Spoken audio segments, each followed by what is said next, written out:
ఫోన్లు సైలెంట్ పెట్టుకున్నా. ఈరోజు ఆంధ్రప్రదేశ్లో కూటమి ప్రభుత్వం అధికారంలోకి వచ్చాక ఏ విధంగా మహిళల్ని, రైతుల్ని, విద్యార్థుల్ని మూకుమ్మడిగా అందరినీ కూడా నిలువునా మోసం చేస్తున్నారో మీరు అందరూ గమనిస్తున్నారు. ముఖ్యంగా ఈరోజు చూస్తే కూటమి ప్రభుత్వం అధికారంలోకి వచ్చి 15 నెలలు అవుతుంది. ఈ 15 నెలల్లో రైతుల జీవితాలకి నరకం చూపిస్తున్నారు. ఈరోజు రైతులకి వాళ్ళు చెప్పిన రైతు భరోసా సంవత్సరానికి 20,000 అన్నారు. 2 సంవత్సరాలు అవుతుంది. 5,000 వేసి చేతులు దులుపుకున్నారు. 35,000 ఎక్కడ అంటే పట్టించుకునే నాదుడు లేదు. అలాగే మీరు చూస్తే రైతు భరోసా కేంద్రాల ద్వారా, సహకార సంఘాల ద్వారా రైతులకు ఎంత అవసరమైతే అంత ఎరువులు, యూరియా, విత్తనాలు, పురుగుల మందులు, యంత్రాలు అన్నీ కూడా జగన్మోహన్ రెడ్డి గారు సరఫరా చేసేవారు. కానీ ఈ రోజు కనీసం రైతులు తాము పెట్టుకున్న పంటకి కాపాడుకోవడం కోసం యూరియాని అడగటానికి వెళ్తే యూరియా లేదు. మరి కేంద్రం ఇచ్చిన లక్షల టన్నులు యూరియా ఏమైంది రైతులకు ఇవ్వకుండా అంటే ఈరోజు తెలుగుదేశం పార్టీ నాయకులు, వ్యాపారస్తులు కుమ్మక్కై దాన్ని బ్లాక్ మార్కెట్ లో అమ్మేసి ఈరోజు ఏ విధంగా రైతుల జీవితాలతో చెలగాటమాడుతున్నారో మీ అందరూ కూడా గమనిస్తున్నారు.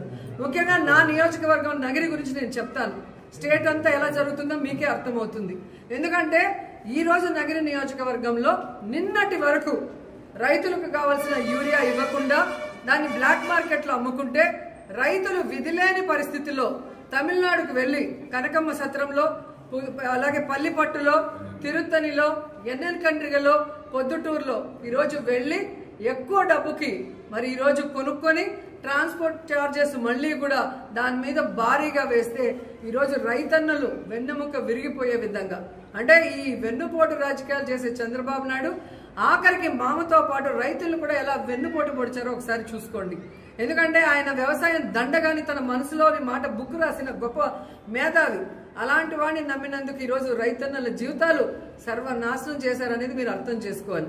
ఎందుకంటే యూరియా ఒక్కటే కాదు, చంద్రబాబు నాయుడు, పవన్ కళ్యాణ్ అధికారంలోకి వచ్చాక ఈరోజు రైతులకు ఇవ్వాల్సిన రైతు భరోసా లేదు, పంటల బీమా లేదు, అలాగే ఈ క్రాప్ లేదు, అలాగే రైతులకి పండించిన పంటకి గిట్టుబాటు ధర లేదు. మిర్చికి లేదు, పొగాకు లేదు, ఉల్లికి లేదు, చీనీకి లేదు, మామిడికి లేదు, వరికి లేదు. మరి ఎందుకు ఈ ప్రభుత్వం? దేనికి వీళ్ళకి పదవులు? చేతగానితనం ఉన్న వీళ్ళకి ప్రభుత్వం నడిపించడం చేత కాకపోతే దిగిపోవచ్చు కదా. మొదటిసారి ముఖ్యమంత్రి అయిన జగన్మోహన్ రెడ్డి గారు ఎలా రైతు భరోసా కేంద్రాలు తీసుకొచ్చారు, రైతులకి వాళ్ళ గ్రామాల్లోనే అన్ని ఎలా అందించి వాళ్ళకి అన్ని రకాలుగా అండగా నిలబడ్డారు. మీరెందుకు ఈరోజు ఇంత సీనియారిటీ ఉందంటారు?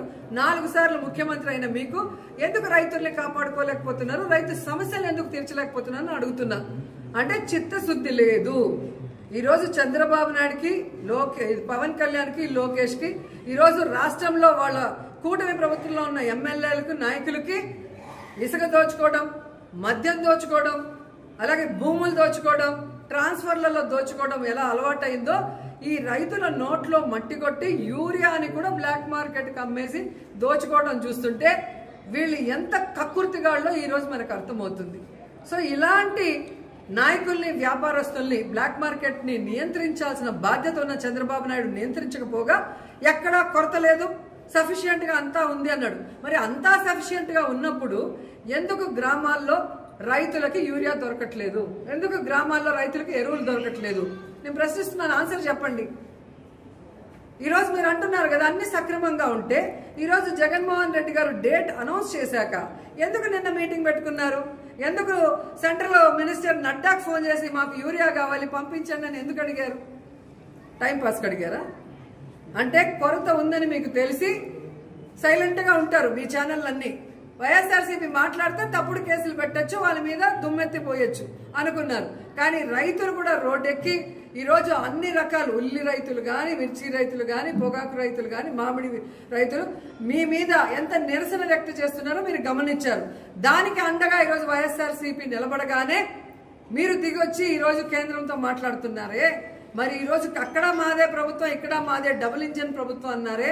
మేము లేకపోతే మోడీ లేడు, మా మీద ఆధారపడి ఉన్నాడు అన్నారు కదా.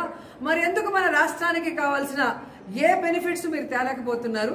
ఈరోజు యూరియాని కూడా మరి రైతులకు కావాల్సినంత ఎందుకు తీసుకురాలేకపోతున్నారు? ఈరోజు ఫోన్లో మాట్లాడటం కాదు, అక్కడే మన కేంద్ర మంత్రులు ఉన్నారు కదా, గతంలో చేసిన వాళ్ళు ఉన్నారు. ఇప్పుడు అచ్చెన్నాయుడు వ్యవసాయ శాఖ మంత్రి అన్న కొడుకే ఉన్నాడు, రామ్మోహన్ నాయుడు. ఊరికే మాట్లాడతాడు ప్రెస్ మీట్ల ముందు కూర్చొని. మరి అధికారం వచ్చినప్పుడు ఎందుకు చేయట్లేదు రాష్ట్ర ప్రజల కోసం? సో ఇప్పటికైనా మీ డ్రామాలు ఆపండి. మీ డ్రామాలు ఆపి రైతులకు కావాల్సిన యూరియాని, ఎరువుల్ని వెంటనే అందుబాటులో తీసుకొచ్చి అందరికీ అందజేయండి. ఆల్మోస్ట్ ఈ రోజుతో అంతా అయిపోయిన తర్వాత ఇప్పుడు తెచ్చాము అని చెప్పి ఆర్డీఓతోనో పోలీసులతో చెప్పించి మమ్మల్ని సప్రెస్ చేయాలంటే ఇక్కడ ఉన్న వాళ్ళు రైతులు అందరు ఫేసులు చూసుకోండి. వాళ్ళకి ఎంత భూమి ఉంది, వాళ్ళు పంటలు వేస్తారా లేదా, వాళ్ళకి ఎరువులు కావాలా, విత్తనాలు కావాలా, యూరియా కావాలా మీరు గమనించండి. కాబట్టి వైఎస్ఆర్సీపీ వాళ్ళు అంటే ఏదో ఒక నింద వేద్దాం, ఏదో ఒక ఫేక్ కేసు పెడదామంటే ఎవ్వడు భయపడే పరిస్థితి లేదు. మేమందరం కూడా పోరాటాల పార్టీలో ఉన్నాం. దమ్మున్న నాయకుడు జగన్మోహన్ రెడ్డి గారి నాయకత్వంలో ముందుకెళ్తున్నాం. మేము ప్రతిపక్షంలో ఉన్నప్పుడు ప్రజలకు ఏం చేస్తామని చెప్పామో అధికారంలోకి వచ్చాక అవన్నీ కూడా చేశాం. అన్ని వర్గాల వారికి, విద్యార్థులకి, మహిళలకి, రైతులకి. ఈరోజు అపోజిషన్లో ప్రజలు కష్టపడితే సహించాం, వాళ్ళ కోసం ఎంత దూరమైనా పోరాడతాం, ఎన్ని కేసులు పెట్టినా కూడా పోరాడతాం. సో అది ముందు మీరు తెలుసుకొని సమస్యని పరిష్కరించే దిశగా మీరు ఆలోచించండి. సమస్యని వెంటనే పరిష్కరించండి. లేదంటే రైతులకు అండగా మేము ఎప్పుడు పోరాడుతూనే ఉంటాం.